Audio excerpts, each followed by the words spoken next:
noite a todos. Então vamos nos preparar para o Evangelho desta noite. Vamos serenando os nossos pensamentos, acalmando os nossos corações.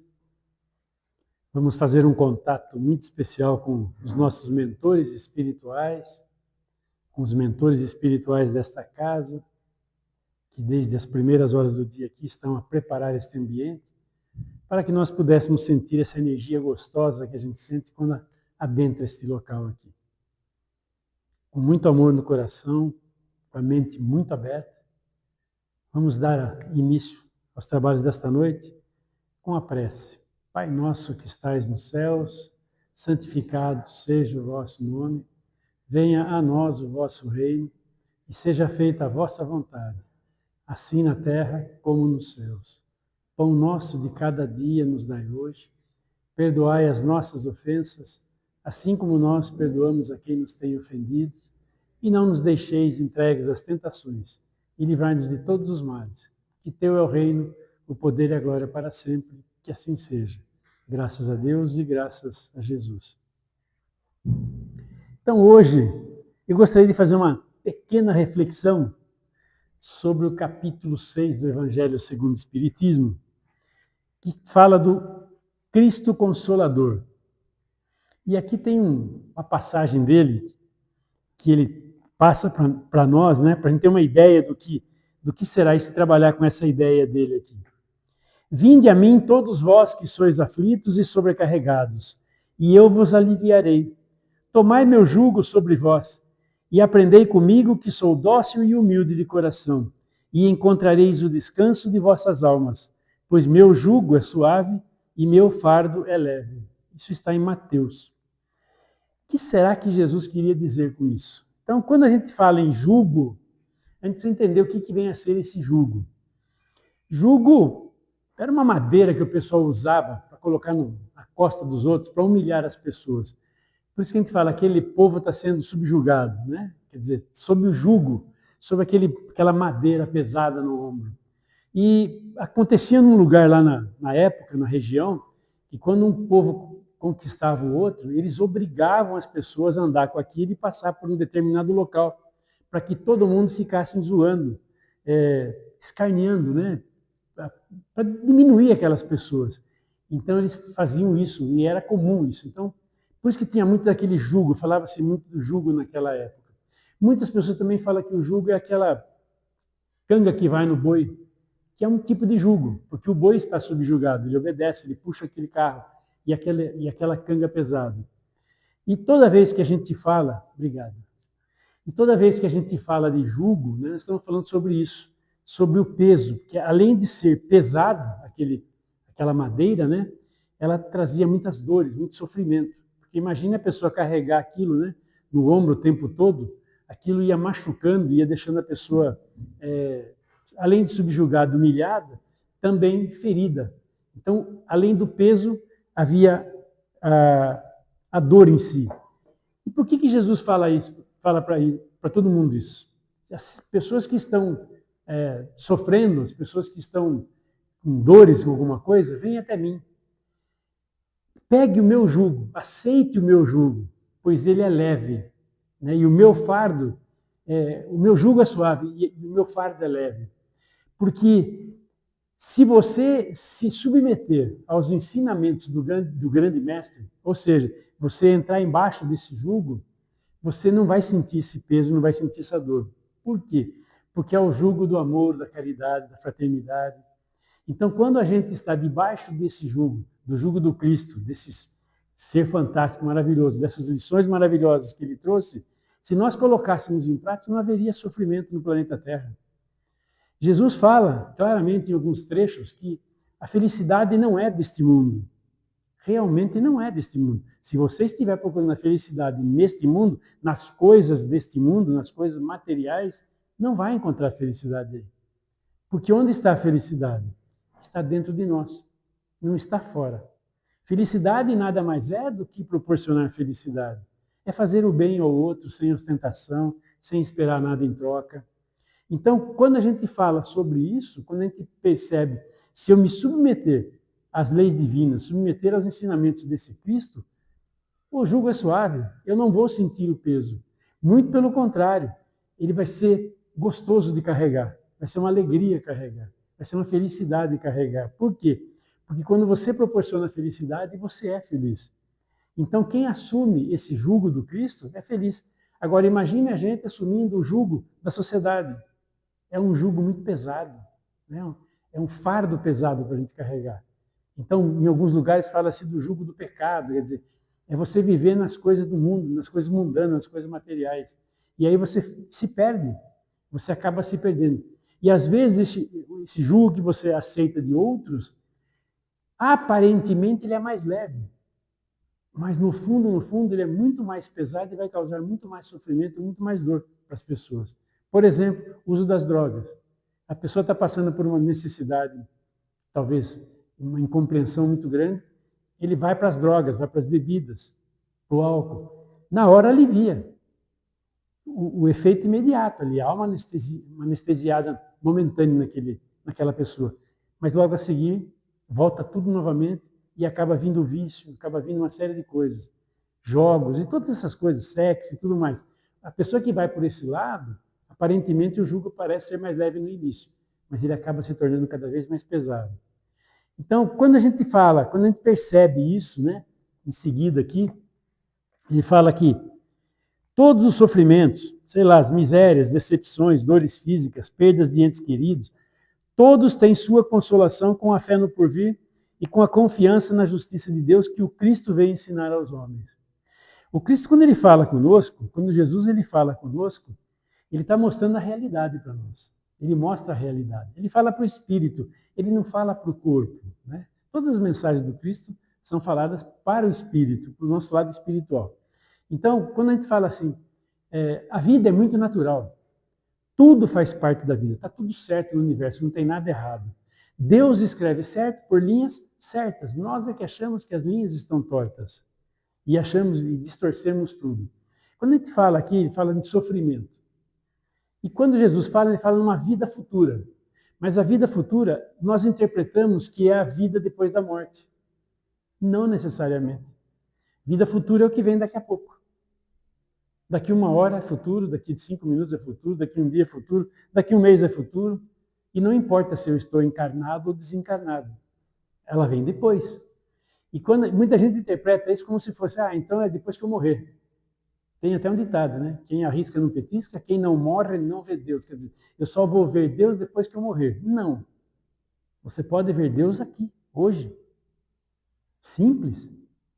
Então, os ensinamentos do mestre, ele é leve, ele não está pedindo para a gente matar ninguém, para a gente fazer grandes esforços, não. Ele está pedindo só para a gente aprender a se controlar, a se amar e a amar os outros. Só isso. Parece fácil, né? Simples. Amar o próximo, como a ti mesmo. Ame a si e depois ame o próximo, como você ama a si mesmo. Não é uma coisa absurda. Mas e a dificuldade que a gente tem para amar a si próprio? E a dificuldade para a gente amar o próximo, mais ainda. Isso que traz sofrimentos para nós. Quando ele fala assim que não haverá mais sofrimento, o sofrimento ele é opcional na nossa vida. Ninguém sofre, nós não somos obrigados a sofrer. Nós sofremos porque queremos sofrer. A gente busca o sofrimento. Quando a gente sofre, sempre tem alguém que passa a mão na cabeça da gente. E nós nos acostumamos a isso. Sofrimento nada mais é do que falta de compreensão. Nós confundimos dor com sofrimento. A dor é física. Para dor eu tomo um remédio. E para sofrimento? Pode tomar o remédio que você quiser. A não ser que você tome algum que apague você. Caso contrário, e a hora que você acordava, a dor está lá de novo. A dor não, o sofrimento está lá de novo. Então, muitas vezes a gente não compreende, por exemplo, a morte. Que é coisa mais natural do que a morte? Coisa mais natural é a morte. Mas a gente parece que fantasiamos tanto que a gente tem medo de falar da morte. Ninguém quer tocar no assunto de morte. Em casa eu falo a Marilene, estamos na hora, estamos chegando, nossa hora está chegando, nós vamos preparar alguma coisa. Você está louco? Para de falar bobagem. Não é bobagem, eu estou falando a verdade. Nós estamos muito próximos. Então, quando a gente tem essa consciência, você se prepara. Agora, se você acha que vai durar a vida eterna, não vai durar a vida eterna. E a gente não fala com as crianças sobre a morte. Virou uma estrelinha lá no céu. né? Virou uma estrelinha. Virou estrelinha nada, morreu, partiu para outra. No fundo, ninguém morre, né? Porque morrer é assim. Eu falo que quando você lembra do seu avô, tem uma história do seu avô, ele está vivo. Quando você lembra do seu bisavô, a história do seu bisavô, está vivo. Ah, do meu tataravô não lembro mais nada, não sei nada a respeito. Então, esse já morreu. Para você. Pode ser que para alguém esteja vivo ainda. Então, a pessoa só vai morrer o dia que a gente esquecer definitivamente, não tiver mais nada a respeito daquela pessoa. Aí morreu. Nem existe, não existe mais para mim, ou nem existiu para mim. A gente não conhece, sei lá, quarta, quinta, sexta geração antes da gente, que antecedeu a gente. A não ser que vá pesquisar aí. Eu fiz uma árvore genealógica, eu fui até um pouco longe, mas não tem história deles. Ninguém mais tem, já foi. Então, muitos desses já morreram para a gente. E a morte é uma coisa natural. Nós deveríamos falar com as crianças sobre morte, de forma natural. Esses dias faleceu o Alexandre, que é o técnico, dono da escolinha lá, né, de futebol, e meu neto fazia aula com ele. Foi no velório. Minha esposa, mas você vai levar? Eu falei, vai, ele tem que ver o que é a morte. Ele tem que saber que ele não vai ver mais aquela pessoa aqui. Mas o cara está vivo. Enquanto ele lembrar dele, está lá. Ele vai lembrar para sempre do cara. Então, mas tem que levar as crianças. Eu me lembro uma vez, eu fiz um seminário, montamos um seminário, e foi muito bem montado. Foi lá com o Carlos, lá no albergue, né? E, na época, nós conseguimos o sindicato lá do comércio, lá embaixo. Sim Comércio. Cadeira, poltrona, ar-condicionado, tudo. Show de bola. 150 lugares. Eu publiquei nas minhas redes sociais, publicamos no Periscópio, na terça, na quinta e no sábado, para acontecer no domingo. E nós ficamos preocupados, vai lotar, porque mais de 15 mil pessoas tiveram acesso àquela informação. Então, cabe 350 lá dentro, não tem problema. Se lotar, domingo que vem a gente pega de novo, porque está vazio. Se lotar, pega no outro domingo, vamos fazer aí um semestre fazendo todo domingo. Não tem problema nenhum, porque o Carlos tinha cedido para a gente lá. Não apareceu ninguém, tinha meia dúzia de pessoas, nós cancelamos. Meia dúzia de pessoas. Aí o Carlos do albergue falou, o que aconteceu, cara? Nós fizemos divulgação, fizemos tudo certinho, não deu certo, não veio ninguém. E Fortaleza não quis falar nada, mas era o título. Eu falei, o título é fantástico. Um título desse era para chamar mais atenção ainda, era para lotar. Mas não veio. Sabe qual era o título? Curso preparatório para a morte. Foi ninguém. Vocês iriam? Olha que bobagem. Fausto vai viajar para a Europa, vai visitar os patrícios lá, e tem que se preparar para viajar para a Europa? Comprar passagem, hospedagem lá, não sei o quê, quem vai levar, quem vai buscar, não sei aonde, no aeroporto, tem que levar mala, na mala tem que levar isso, não pode esquecer de levar aquilo, eu tenho que levar não sei o quê. Aí se prepara, tudo para ir. Você tem certeza que você vai para a Europa daqui 3 meses? Não tem. Aí você vai casar. Prepara, né, para casar? Prepara a festa, convite, quem que você vai convidar, quem que não vai, quem que vai celebrar, quem não sei, que igreja vai ser. Prepara. Tem certeza que vai casar? Não tem. Uma festa de aniversário. Uma viagem para a praia. Você se prepara, organiza tudo. Você se prepara para uma coisa que você não sabe se vai acontecer. E a única coisa que você tem certeza que vai acontecer, que você vai ter que passar, você não quer se preparar. Porque a morte é inevitável. Não precisa fazer nada, não se preocupe com a morte. Ela vai te encontrar em qualquer momento da sua vida. Sem você fazer nenhum esforço. Ela vai te encontrar. Então, por que se preocupar com ela? Mas prepare-se para ela. E a gente não quer se preparar para a única certeza que nós temos. O resto a gente se prepara para tudo. Uma viagem, para tudo. Para qualquer coisa a gente se prepara. A gente se prepara para vir para cá, para dar uma palestra. Tem certeza que você vai dar palestra? Pode morrer no caminho aí e não acontecer a palestra. Então, aí todo mundo ficou meio assim, aí falou, vamos mudar. Curso preparatório para a vida. Aí encheu de gente. Fechou a porta, falei, agora vai estar lá. A hora que apresentei o curso preparatório para a morte. É a mesma. Quando eu falo se preparar para a morte, não é pensar na morte, é aproveitar a vida. Mas como a gente tem esse trauma com a morte, todo mundo tem medo da morte, e aí o que acontece? Sofre. Porque a gente fica sofrendo por antecipação. Não sofra. O sofrimento ele é opcional. O sofrimento é falta de compreensão. Ah, mas pelo amor de Deus, perder um filho, perder uma mãe, um pai, um irmão, uma pessoa querida, é muito doloroso, não tem dor nenhuma. Não dói nada. Perder um filho é uma dor, não dói.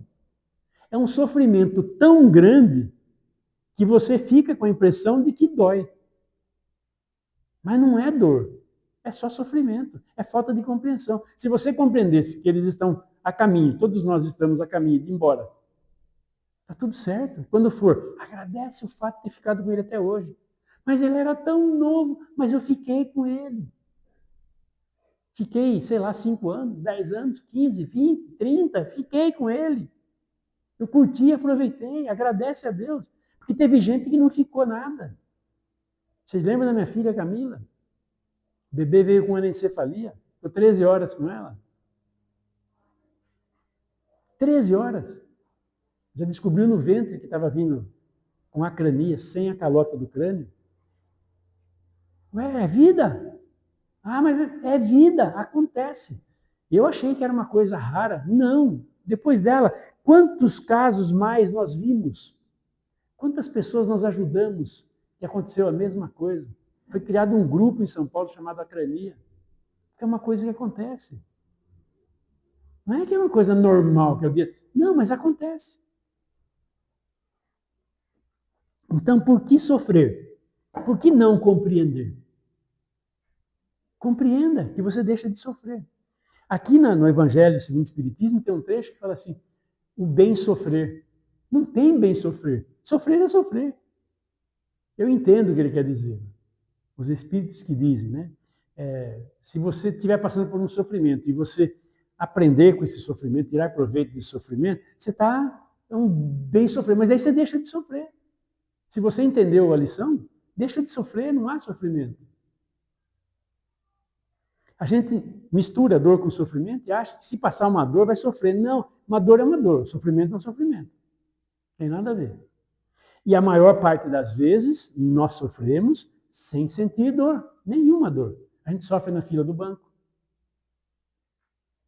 Você está indo no banco tirar dinheiro ou pagar uma conta, senão que você tem dinheiro para pagar, e está sofrendo, tem uma fila. Supermercado, você está na fila do supermercado, fica irritado, tem uma fila enorme. Você está comprando, tem gente que não tem o que comprar, cara. Mas está sofrendo. Está sofrendo que está lavando o prato da cozinha.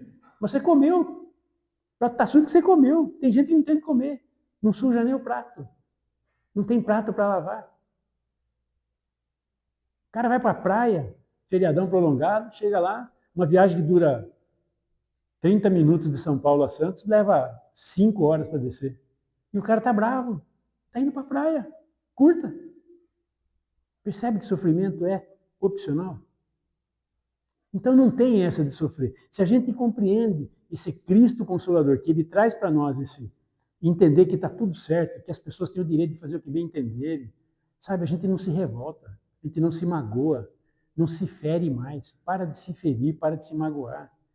Ninguém tem a capacidade de nos magoar, de nos ofender. É nós que nos magoamos, nós que nos ofendemos, porque não compreendemos.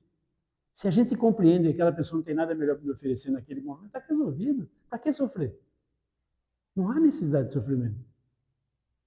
Ah, o outro fez cara feia para mim, mas ele tem o direito de fazer cara feia. Deus não deu livre-arbítrio para ele? Está tudo certo. Ele faz o que ele quiser. Ele podia sorrir para mim, mas ele fez cara feia. Então, quando a gente compreende essas coisas, que são as mensagens do Cristo, que é o famoso amar mesmo não gostando, eu tenho o direito de não gostar da cara feia de alguém, de uma ofensa de alguém, que a pessoa tentou me ofender, está tudo bem. Eu não gosto, é desagradável. Cara feia da esposa, do marido, sei lá. É desagradável. Mas ame e compreenda que aquela pessoa não tinha nada melhor para te oferecer naquele momento. O problema é ela, não é você. a gente deixa de sofrer.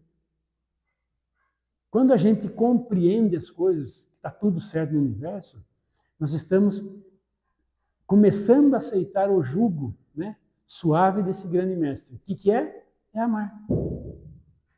Nós precisamos parar de amar o prazer. Nós precisamos aprender a ter prazer em amar.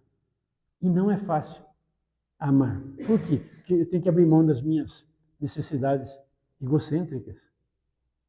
Eu tenho que colocar as minhas necessidades abaixo das necessidades alheias. Eu tenho que compreender o outro, e compreender o outro não é fácil. Compreender o marido quando ele está de cara feia, a mulher quando está de cara feia, não é fácil, gente. Compreender o chefe, compreender o colega, não é fácil. É extremamente trabalhoso, porque eu tenho que trabalhar o quê? O meu orgulho, a minha prepotência, a minha arrogância. Tenho que me colocar no meu devido lugar. E falar, é um ser humano que está aprendendo como eu, está evoluindo. Ele não é perfeito, assim como eu também não sou. Se eu entendo isso, eu estou colocando em prática o quê? O amor do Cristo. Amai-vos uns aos outros. Por que às vezes eu cometo um erro e eu aceito? Poxa, eu não estava bem naquele dia, por isso que eu fiz aquilo. Está tudo bem, não guardo mágoa no meu coração. Mas quando o outro faz, a gente fica. O outro é igual a gente. A vida é muito simples, nós é que estamos complicando as coisas. Porque não estamos seguindo os ensinamentos do Mestre. O Mestre deixou tantos ensinamentos. Por isso que o jugo dele é suave. Não machuca, não dói. É só você com você. Ninguém está te machucando, ninguém está fazendo nada para você. Ele foi para a cruz, carregou uma cruz daquele, foi subjugado. Olha a cruz que colocaram nele, o jugo que colocaram nele. E ele não se submeteu àquilo. Tudo bem, tudo em ordem. Perdoa, pai, eles não sabem o que estão fazendo. Não precisou nem perdoar ninguém. Não se sentiu ofendido. Compreendeu. Se ele compreendeu, não sofreu. E nós?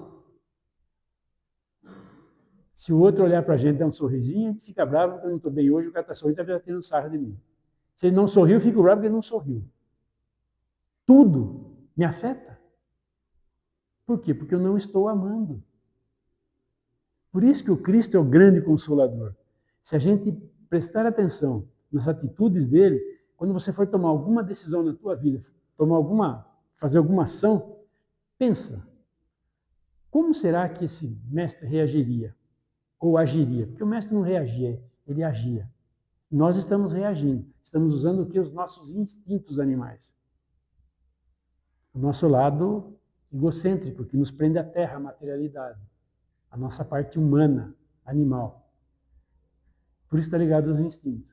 Ele não, ele agia com base na espiritualidade dele. Amando, compreendendo. Uma boa. Tem gente que você vê, né, que é tão calmo, tão sereno, tão tranquilo, não fica bravo por nada, um Dalai Lama da vida, Madre Teresa de Calcutá, Chico Xavier, para ele está tudo bem, Divaldo, para ele está tudo bem. E nós estamos sempre com um pé atrás com as pessoas, querendo reagir com as pessoas. Então, quando a gente entende que esse grande mestre, ele é o Consolador, porque ele vai dar consolo para todos nós, da maneira como é a vida, mostrando que a vida é muito natural, muito simples, aí a gente deixa de sofrer. Que a gente não sofra mais a partir de hoje. Que a gente entenda. Dor vai ter. Mas para dor tem remédio. Eu sempre tive muito medo, né, de dentista. E uns tempo atrás, uns 3 meses atrás, eu fui lá no meu dentista e falou, está com um dente aqui que está, se eu como alguma coisa doce, está incomodando, eu tenho que logo em seguida escovar o dente rapidinho, porque senão começa a doer. Vamos dar uma olhada. Olhou, está com uma cárie. Aí falei, mas você viu 6 meses atrás, não tinha nada? Ele falou, mas está uma cárie. Aí foi ver, a cárie estava profunda, está bem profunda, está quase na raiz do dente. Eu não sei não, mas eu acho que aí vai ter que fazer canal. Eu falei, para com isso. Eu já falei para você, se um dia você tiver que fazer canal, faça, não fala nada para mim, depois você cobra. Se você falar que vai fazer canal, eu não vou fazer. Eu vi meu tio fazendo canal, ele era dentista, uma senhora, enfiava uma agulha desse tamanho assim no dedo da mulher. E a mulher gemia. Eu falei, gente do céu, o que é isso? Tinha que matar o nervo. Não é agulha, é uma broca, né? Uma lima, né? Vai virando, vai desgastando. Eu falei, gente, em mim não vai fazer isso. Só se der anestesia geral. Foi para dormir e faz. Senão... Ele falou, se você quiser, eu arrisco. Vou obturar, mas eu acho que não vai dar resultado. Não, vamos arriscar. Faz aí. Fez. 3 semanas, voltou de novo. Eu falei, e agora? Ele falou, falei para você, não vai dar certo. Vai ter que fazer canal. Aí me indicou para um cara. Não vou sofrer. Eu vou lá, o cara vai olhar lá, mandar voltar daqui 15 dias para fazer. E chegou lá, o cara, senta aí. Fez na hora, 20 minutos. Não senti nada. Mas eu falei pro cara, tô em pânico aqui, cara. Você não vai sentir nada. Eu falei, espero. Porque, cara, eu tô apavorado aqui. Não senti, foi uma frustração, não senti nenhuma dorzinha. Ele falou, você quer que eu faça? Eu falei, não faz bem não, deixa do jeito que tá. E o medo? E quanto eu não sofri de medo de que fosse fazer isso? Esses dias eu postei alguma coisa. O medo de sofrer causa mais sofrimento do que o próprio fato. Eu não senti nada. Estou querendo ir lá fazer em todos. Faz canal em todos já. Porque não senti nada. 20 minutos. Demorou mais para o cara obturar do que para fazer o canal. Então, a gente precisa começar a olhar para a vida como uma coisa natural. Tirar esses medos, tirar essas coisas e colocar na nossa cabeça, né, de infância. Deus castiga, Deus condena, isso está errado, isso é pecado, isso é isso. Não, está tudo certo no universo. Basta seguir os ensinamentos do mestre. Se você seguir os ensinamentos desse mestre, se submeter ao jugo dele, você vai ser um cara bem-sucedido na vida, em qualquer segmento. Profissional, qualquer segmento. Por quê? Porque ele deu todas as dicas. Se alguém exigir que você ande uma légua, ande 2. Quer ser bem-sucedido na carreira profissional? Faça mais do que te pedem. Ah, mas eu faço a minha obrigação. Fazer sua obrigação é sua obrigação. Se você não fizer a sua obrigação, mandado embora. Pelo menos a sua obrigação você tem que fazer. Quer subir na vida? Você tem que fazer a sua obrigação e um pouco mais, senão você não sobe. Quem faz a obrigação não vai subir na vida. Só a obrigação não sobe na vida. A vida é como uma escada rolante que está subindo, que está descendo, e você tem que subir por ela. E ela tem uma velocidade. Se você andar na velocidade da escada rolante, você não sai do lugar. Se você quiser subir, você tem que andar um pouquinho mais rápido que ela, senão você não sobe. E se você parar, você vai voltar, vai regredir, não tem como. A vida é assim. O ensinamento do mestre é esse. Se alguém exigir que você ande uma légua, ande 2. Se alguém lhe bater na face esquerda, mostra a outra. O que é? Não é haja, mas haja de uma maneira diferente. O que a gente faz? Faz tudo o contrário. Por isso que a gente sofre. Por isso que o jugo está muito pesado para nós. O fardo está pesado e o jugo não é suave. Ele é áspero, machuca. Todas as leis divinas são assim.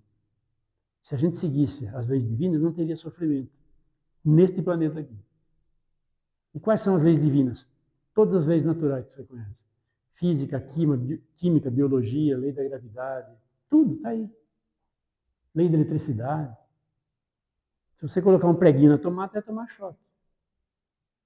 Se você aprender a lidar com isso, põe isolante, põe o preguinho, não vai tomar choque nenhum. Aprendeu a lidar com ele? Física, química, lei da gravidade. Pô, se você souber utilizar, você pula de paraquedas, não faz nada. Num prédio de 30 andares não se machuca. Eu vou me machucar de paraquedas e tudo. Imaginar que um avião com 120 toneladas voa, e agora os maiores ainda, como é que pode um negócio desse?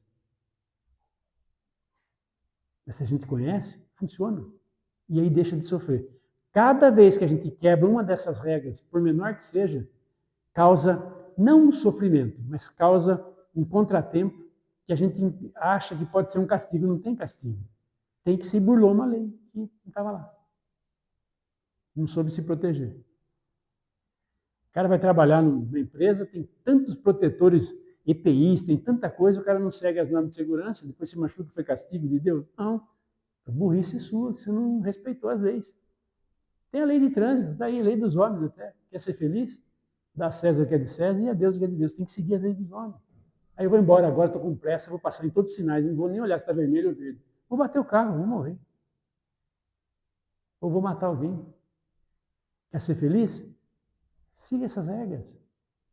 As divinas, fantástico, aí você vai ser muito feliz. Então esse jugo que o Cristo fala é isso. São esses ensinamentos maravilhosos. Quer seguir? Ele é suave. E o fardo não vai ser fardo. Não vai ter peso nenhum em fazer isso. Será um grande prazer. Quem faz trabalhos voluntários aqui sabe. Caritas, o casal lá, sempre fizeram. É tão gostoso fazer o bem para os outros. Tão bom. E não é só ele, né? Quando fala aqui dos outros prometidos, tem tantos outros que vieram depois do mestre, né? Seguindo o exemplo dele. Francisco de Assis, um deles, que deixa bem claro para a gente. Qual é o segredo? Está lá. É melhor consolar ou ser consolado? É melhor consolar. Por quê? Porque ser consolado eu dependo de alguém. E consolar só depende de mim e de mais ninguém. Felicidade está na minha mão. Não está na mão de ninguém. É melhor amar ou ser amado? Melhor amar. Amar só depende de mim. Ser amado só depende de alguém. É melhor compreender que ser compreendido. Por quê? Compreender depende de mim. Ser compreendido depende do outro. Ou seja, eu estou colocando sempre minha felicidade na mão do outro. Depois eu acho que eu vou ser feliz desse jeito. Você acha que alguém está afim de fazer você feliz? Ninguém. Ninguém tem essa capacidade. Ou você se faz feliz, ou, sinto muito, você vai ser infeliz. Não espere nada do teu chefe, da tua esposa, do teu pai, da tua mãe, do teu filho, de ninguém. Espere de você. Proporcione felicidade e você será feliz. Esse é o jugo suave. Não machuca, não faz nada, é só prazer. Que a gente fique com essas reflexões e possa levar para a nossa vida, a partir de hoje, praticando todos os dias, um pouquinho por vez. Não é fácil, é trabalhoso, mas é gratificante. Beijo no coração de cada um, até uma próxima.